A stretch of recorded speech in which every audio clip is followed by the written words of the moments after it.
बेताल ने तीसरी कहानी सुनाना प्रारंभ की। वर्धमान नगर में रूपसेन नाम का राजा राज करता था। एक दिन उसके यहाँ वीरवर नाम का एक राजपूत नौकरी के लिए आया। राजा ने उससे पूछा कि उसे खर्च के लिए क्या चाहिए, तो उसने जवाब दिया, 1000 तोले सोना। सुनकर सबको बड़ा आश्चर्य हुआ। राजा ने पूछा, तुम्हारे साथ कौन कौन है? उसने जवाब दिया, मेरी स्त्री, बेटा और बेटी। राजा को और भी अचंभा हुआ। आखिर 4 जने इतने धन का क्या करेंगे? फिर भी उसने उसकी बात मान ली। उस दिन से वीरवर रोज 1000 तोले सोना भंडारी से लेकर अपने घर आता।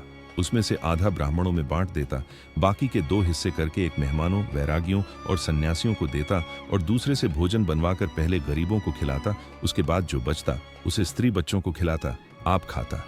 वीरवर का काम यह था कि शाम होते ही ढाल तलवार लेकर राज के पलंग की चौकीदारी करता। राजा को जब कभी रात को जरूरत होती वह हाजिर रहता।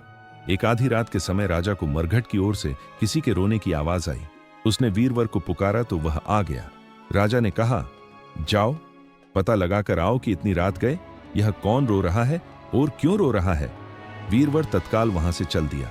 मरघट में जाकर देखता क्या है कि सिर से पांव तक एक स्त्री गहनों से लदी कभी नाचती है, कभी कूदती है और सिर पीट पीट कर रोती है, लेकिन उसकी आंखों से एक बूंद आंसू की नहीं निकलती।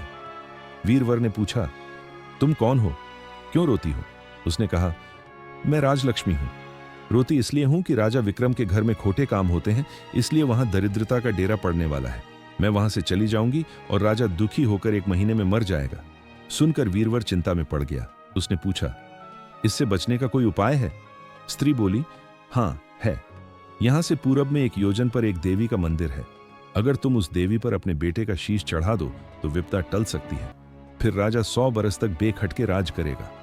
वीरवर बिना देरी के अपने घर आया और अपनी स्त्री को जगाकर सब हाल कहा। स्त्री ने बेटे को जगाया, बेटी भी जाग पड़ी। जब बालक ने बात सुनी तो वह खुश होकर बोला, आप मेरा शीश काटकर जरूर चढ़ा दें। एक तो आपकी आज्ञा, दूसरे स्वामी का काम, तीसरे यह देह देवता पर चढ़े, इससे बढ़कर बात और क्या होगी? आप जल्दी करें। वीरवर ने अपनी स्त्री से कहा, अब तुम बताओ। स्त्री बोली, स्त्री का धर्म पति की सेवा करने में है। निदान 4 जने देवी के मंदिर में पहुंचे। वीरवर ने हाथ जोड़कर कहा, हे देवी, मैं अपने बेटे की बलि देता हूं। मेरे राजा की 100 बरस की उम्र हो। इतना कहकर उसने इतने जोर से खांडा मारा कि लड़के का शीश धड़ से अलग हो गया। भाई का यह हाल देखकर बहन ने भी खांडे से अपना सिर अलग कर डाला। बेटा बेटी चले गए तो दूं कि मां ने भी उन्हीं का रास्ता पकड़ा और अपनी गर्दन काट दी। वीरवर ने सोचा कि मेरे घर में कोई नहीं रहा तो मैं ही जीकर क्या करूंगा। उसने भी अपना सिर काट डाला। राजा को जब यह मालूम हुआ तो वह वहां आया। उसे बड़ा दुख हुआ कि उसके लिए 4 प्राणियों की जान चली गई। वह सोचने लगा कि ऐसा राज करने से धिक्कार है। यह सोच उसने अपनी जान देने के लिए तलवार उठा ली और जैसे ही अपना सिर काटने को हुआ कि देवी ने प्रकट होकर उसका हाथ पकड़ लिया। बोली, राजन, मैं तेरे साहस से प्रसन्न हूं।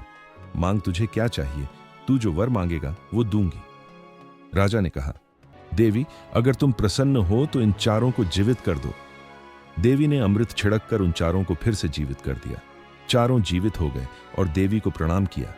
राजा खुशी खुशी सभी लोगों के साथ अपने नगर में लौटा और वीरवर और उसके पूरे परिवार को अपनी राज्यसभा में सम्मानित किया और उसकी राजा के प्रति समर्पण और कर्तव्य निष्ठा की चर्चा पूरे राज्य में फैल गई। इतना कहकर बेताल बोला, राजा बताओ, सबसे ज्यादा पुण्य किसका हुआ? राजा विक्रमादित्य ने कहा, राजा का। बेताल ने पूछा, क्यों? राजा ने कहा, इसलिए कि स्वामी के लिए चाकर का प्राण देना धर्म है, लेकिन चाकर के लिए राजा का राजपाट को छोड़ जान को तिनके के समान समझकर देने को तैयार हो जाना बहुत बड़ी बात है। यह सुन बेताल गायब हो गया और पेड़ पर जा लटका। राजा फिर दौड़ा दौड़ा वहां पहुंचा और उसे फिर पकड़कर चलने लगा तो बेताल ने चौथी कहानी कही। दोस्तों, बेताल पच्चीसी की तीसरी कहानी यही समाप्त होती है। आगे की कहानी सुनने के लिए मेरे साथ जुड़े रहिए और आपको यह कहानी पसंद आई हो तो वीडियो को लाइक और चैनल को सब्सक्राइब जरूर करें। धन्यवाद।